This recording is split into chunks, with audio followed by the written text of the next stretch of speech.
خب قسمت دوم قالب بابونه رو داریم میبافیم. رسیدیم به برگمون. حتما قبل از هر کاری لایک و کامنت یادتون نره، سابسکرایب کنید، زنگوله رو بزنید، از کانال ما حمایت کنید و هر نوع بافت زیبایی که دلتون خواست برای ما بگید تا براتون آموزش بذاریم. خب برای برگمون من 24 تا زنجیره زدم. خب 4 5 6 7 8 9 10 11 12 13 14 15 16 17 18 19 20 21 22 23 24. خب 24 تا زنجیره رو به این حالت بزنید.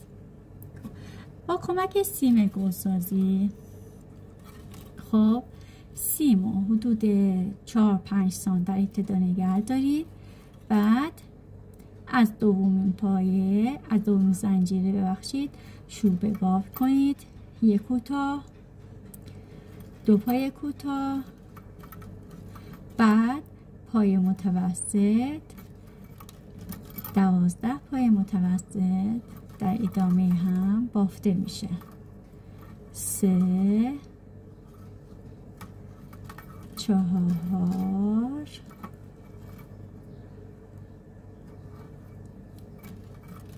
5 6 7 8 9 10 11 12 به این حالت.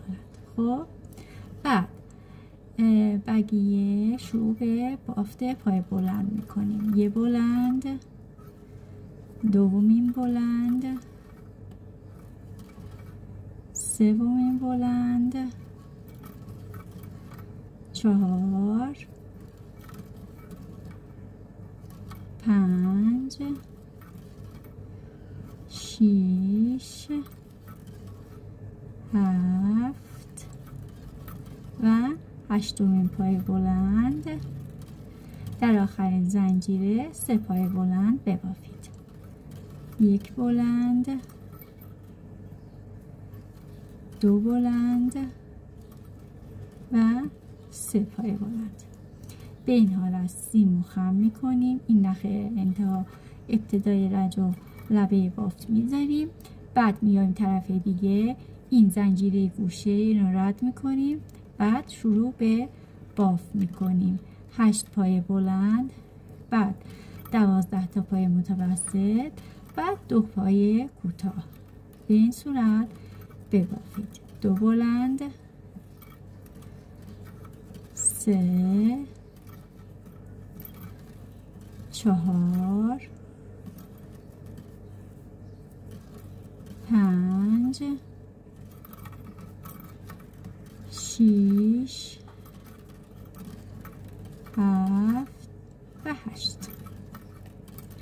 حالا 12 تا پای متوسط، یک متوسط، 2 3 4 5 6 7 8 9 10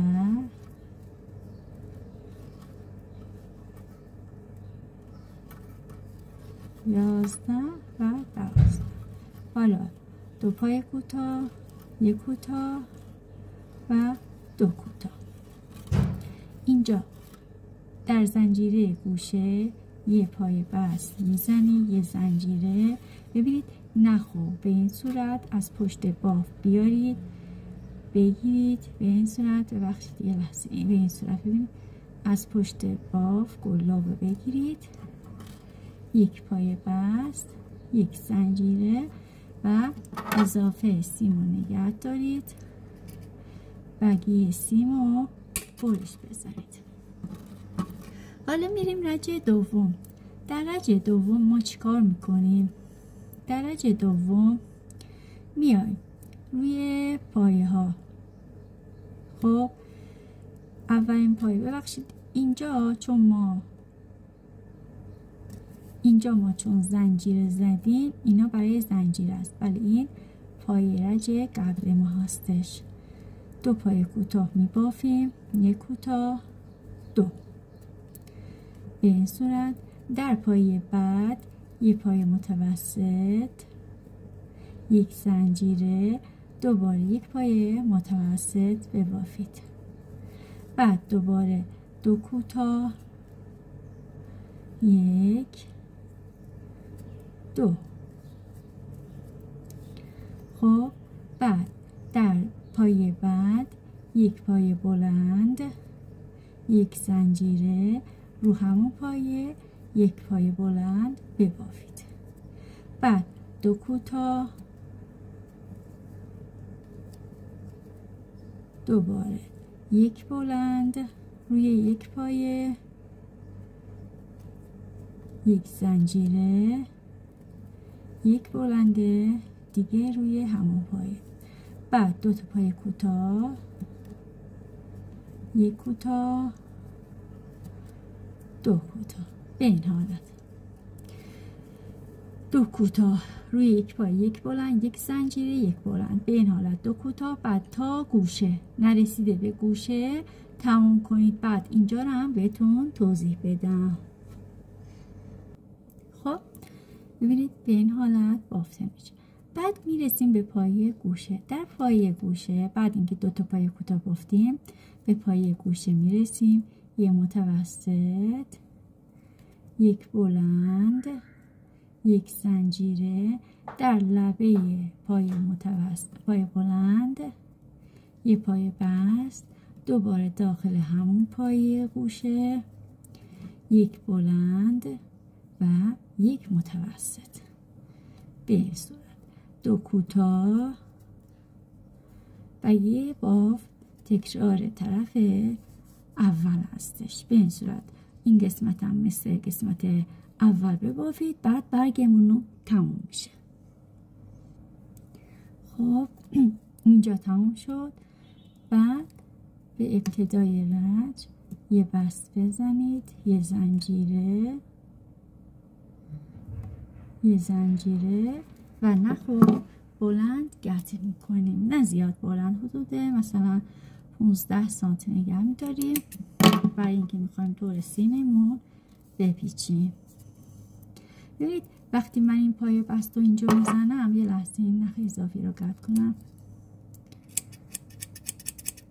خب وقتی من این پایه بست و اینجا میزنم، میخوام این سیم داخل بافت پنهان بشه، خب مخفی بشه دیگه، پشت بافتمون هیچ سیمی مشخص نشه. به این صورت نخ و محکم دور سیم بپیچید.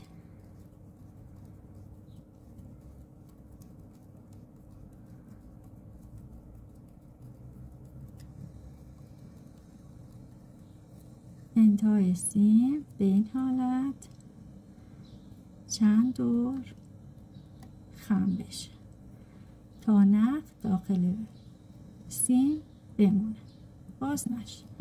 این اضافه سیمم برش میزنم. این از برگ بابونی من که سعی کردم طرح طبیعیش ایجاد بشه. میریم سراغ کاسبرگ. برای کاسبرگ دوباره از رنگ سبز استفاده میکنیم، حلقه جادویی میزنیم، داخل حلقه دوباره 7 پایه کوتاه میبافیم، 3 4 5 6 و 7 نخو بم بست میکنیم. بعد روی هر پایه درجه دوم 2 تا پایه کوتاه میزنیم.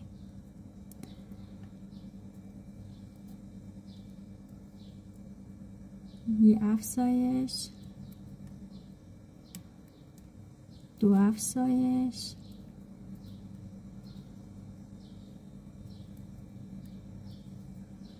3 3 افزایش 4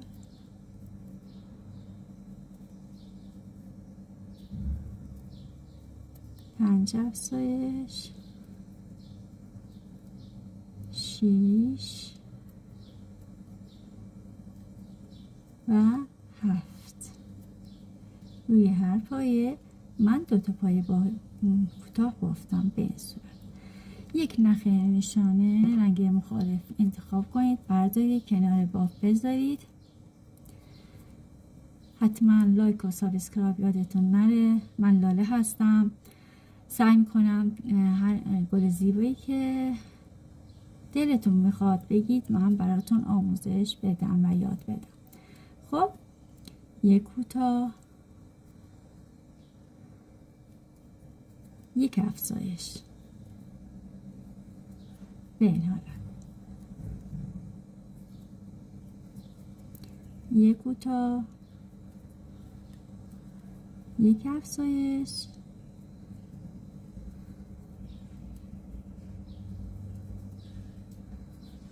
یک کوتاه، یک افزایش،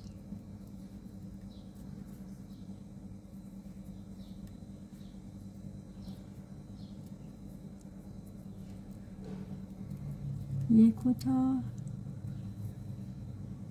یک افزایش.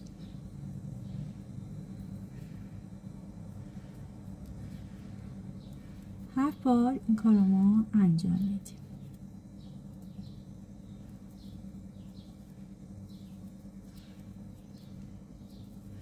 یک افزایش تا تعداد پایه همون بشه 21 تا. این از آخرین افزایش ما به این صورت. نشانگر رو خم میکنیم، میریم رج دوم، 2 پایه کوتاه، یک کوتاه، 2 کوتاه و یک افزایش به این صورت. یک کوتاه، 2 کوتاه، یک افزایش. 28 تا پایه باید بافته بشه. یک کوتاه، 2 کوتاه، یک افزایش به این صورت. دور تا دور رج به این صورت بافته بشه. خب رج 4 رو بافتیم. رج 5. رج 5 ما چیکار میکنیم؟ ابتدا 2 تا زنجیره بزنید. خب بعد بیاید روی هر پایه از رج 4 یه دونه پایه متوسط ببافید. این 2 تا زنجیره در ابتدای رج باید باشه. یک پایه متوسط، 2 پایه متوسط، 3، یعنی 28 تا پایه متوسط به این حالت ببافید. 4 5 6 7 8 9 10. دور تا دور به این صورت ببافید. خب دور تا دور رج پای متوسط بافتیم. اینجا ما نشانگر رو خارج میکنیم، میذاریم کنار. ببینید ما اینجا ابتدای رج 2 تا زنجیره زده بودیم، میایم 2 تا زنجیره رو در دومین زنجیره ببینید به این حالت یه پای بست بزنید. ما میخواییم ابتدا و انتهای رج ثابت بشه و گرد بافی ایجاد میشه. اینجا برای اینکه گرد بافی رو انجام دادیم اینجا 2 تا زنجیره میزنیم، بعد دوباره این پایه اول رو رد میکنیم، رو پایه بعد یه بلند، بعد دوباره 2 تا زنجیره، رو پایه بعد یه کوتاه به این صورت، رو پایه بعد یه کوتاه دیگه. میتونید پایه بست هم بزنید. 2 زنجیره، بعد رو پایه بعد یه بلند، 2 زنجیره، بعد رو پایه بعد من اینجا بست میزنم، یک بست، 2 بست.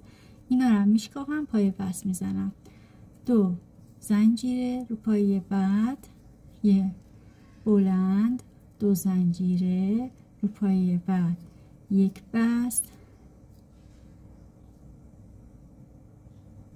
رو پایه بعدی یه بسته دیگه، دوباره 2 تا زنجیره، رو پایه بعد یک بلند، 2 زنجیره، رو پایه بعد یک بست، 2 بست. به این صورت دور تا دور رنج به این حالت بافته میشه. من این دوتا رو میشکافم مثل بقیه زیبا دیده بشه. خب رسیدیم به آخری. 2 تا زنجیره رو زدیم، اینجا 2 پایه بست میزنیم، یه زنجیره نخ اینجا رد کنید، بعد با کمک گلاب در پشت باب نخو بیارید وسط و محکم بکشید به این حالت. خب این از گرده ما به این صورت. ببخشید کاستبرگ ما. شما کاستبرگتون رو به این حالت ببافید، کنار بذارید، برای هر گل یه دونه بافته میشه. در ضمن میتونید برگتون رو برای هر گل 2 تا ببافید. بعد نوبت شمکشیمون هستش. حالا شمکشی میکنیم. ببینید با فاصله لبه های بافت سعی کنید بکشید تا هم بافتتون دوده نشه، هم که پرزاش نابود بشه به این حالت.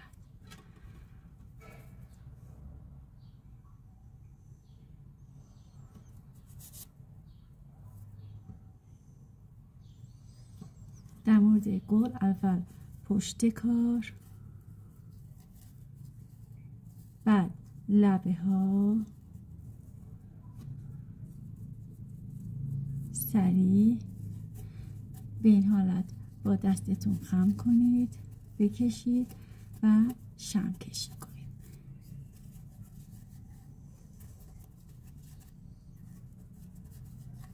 به این حالت تمام قسمت ها به این حالت شم کشی میشه.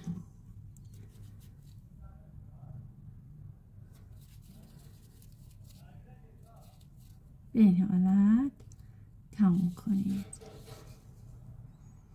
سیم مفتول رو به این حالت یه ذره مونده وسط خم کنید به این حالت، به این صورت. خب این گرده ما هستش. به گرده نگاه کن ببینید من از کدوم رج سیم رو رد میکنم. انتهای رج آخر به این حالت، این قسمت و طرف دوم درست روبروی هم،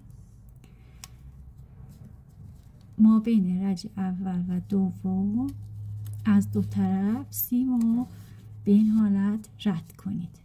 خب بعد دوباره این سیمو از داخل گل ببین رج اول، ما بین رج اول و دوم به این صورت مفتول رو به این حالت رد کنید. وقتی اینو به این حالت محکم بکشید ببینید داخل گل فرو رفتگی ایجاد میشه. برای این کار ما از چسب حرارتی کمک میگیریم، داخل گل کمی چسب میزنیم،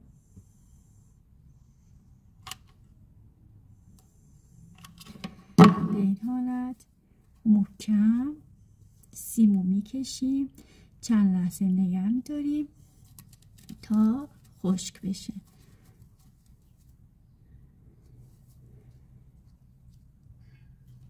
خب بعد سعی کنید محکم اینجا نگه دارید و بقیه کار رو انجام بدید.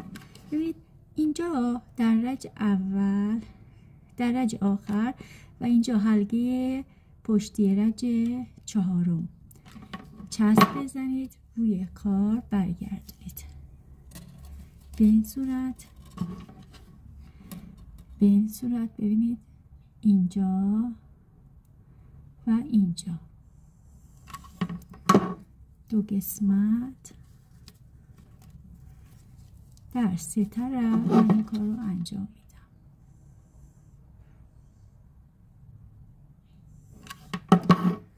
و با دست نگه میدارم به این صورت تا گلمون ثابت بشن. خب حالا در پشت گل ببینید از داخل گرده، ببخشید باز میگم کرد کاسفک، خب ما هر دو طرف سیمو خارج میکنیم به این حالت. بعد اینجا تا میتونید چسب بزنید.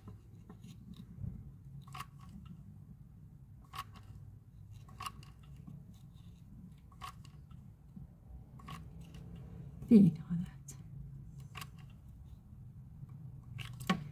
بعد کاسبرگ رو آروم روی کار سوار کنید به این صورت. چند لحظه نگه دارید کاسبرگ در پشت کار بچسبه. نخ سبز رو بردارید، یه ذره از چسب، خب با کمک نخ سبز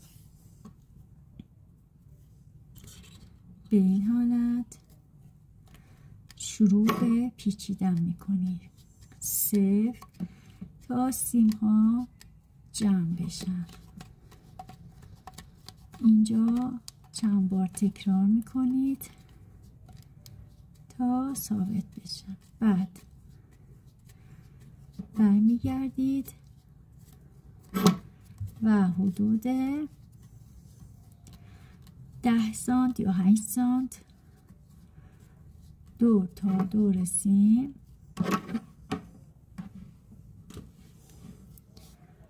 به این حالت نخ میپیچید.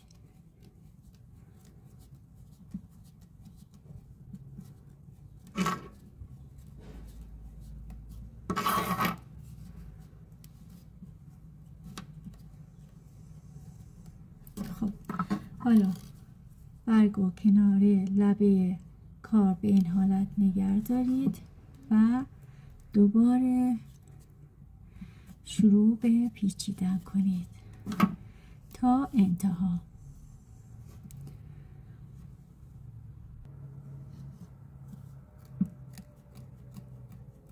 تا کمی سیم چسب زدم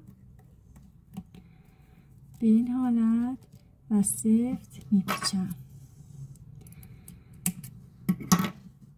نخودلتش میکنم به این حالت. کمی چسب به این صورت میزنم تا اینجا ثابت بشه. این از گل بابونه ما به این حالت.